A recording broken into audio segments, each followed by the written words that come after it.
सभी साथियों, सभी विद्यार्थियों को जय श्री श्याम। आज हम लेकर आए हैं कर्मचारी चयन आयोग सामान्य duty GD SSC GD constable 2024 important question topic study material जो आपके सामने लेके आए हैं। बंगाल का विभाजन। लॉर्ड कर्जन ने 1899 से 1905 तक भारत के वाइसराय के रूप में कार्य किया।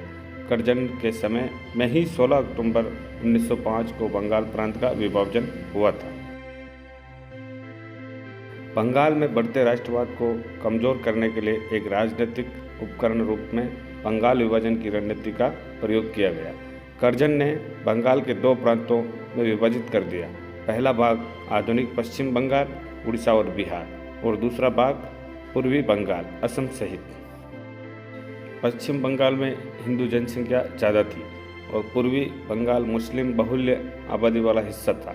कलकत्ता को पश्चिम बंगाल की राजधानी बनाया गया और बंगाल में रहने वाले अधिकांश लोगों ने इससे अपनी मातृभूमि का अपमान माना था। रविंद्रनाथ टैगोर ने प्रसिद्ध गीत हमार सोनार बांग्ला की रचना की, जो बाद में बांग्लादेश का राष्ट्रगान बना। ढाका के नवाब सलीम मुल्ला के नेतृत्व में मुसलमानों ने विभाजन का समर्थन किया। बांदीकुई राष्ट्रीय उद्यान कर्नाटक।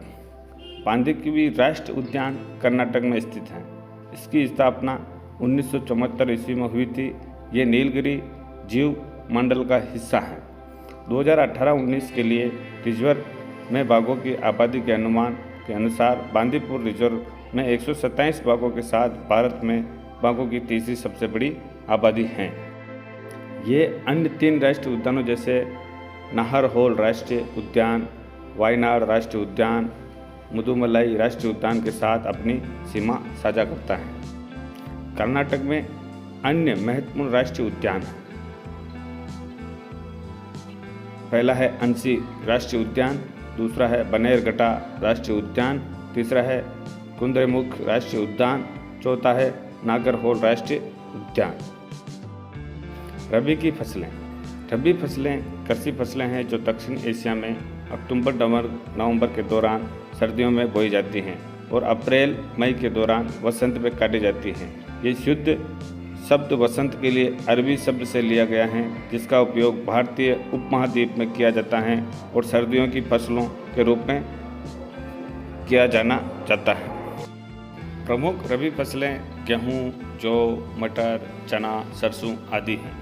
जिन राज्यों में रबी फसलें बोई जाती हैं वे हैं पंजाब, हरियाणा, हिमाचल प्रदेश, जम्मू और कश्मीर, उत्तराखंड और उत्तर प्रदेश हैं। खरीफ की फसलें। खरीफ की फसलें मानसून में जून और जुलाई में बोई जाती हैं और सितंबर और अक्टूबर में काटी जाती हैं। चावल, ज्वार, कपास, मक्का खरीफ की फसलें होती हैं। गर्मी के मौसम में जायद की फसलें बोई जाती हैं, जिसमें चावल, मक्का, मूंगफली और सब्जियां शामिल हैं। Statue of unity Sardar Vallabh भाई पटेल। भारत में statue of unity Sardar Vallabh भाई पटेल की दुनिया की सबसे ऊंची प्रतिमा है। यह नर्मदा घाटी केवड़िया कॉलोनी गुजरात में स्थित है। इसे भारतीय मूर्तिकार राम बी सुतार द्वारा डिजाइन किया गया है। ये लॉर्डसन एंड ट्रूबो द्वारा निर्मित है। ये साधु बेट नामक नदी द्वीप पर निर्मित है।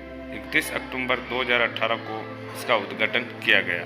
इसका उद्घाटन भारतीय प्रधानमंत्री नरेंद्र मोदी ने किया था।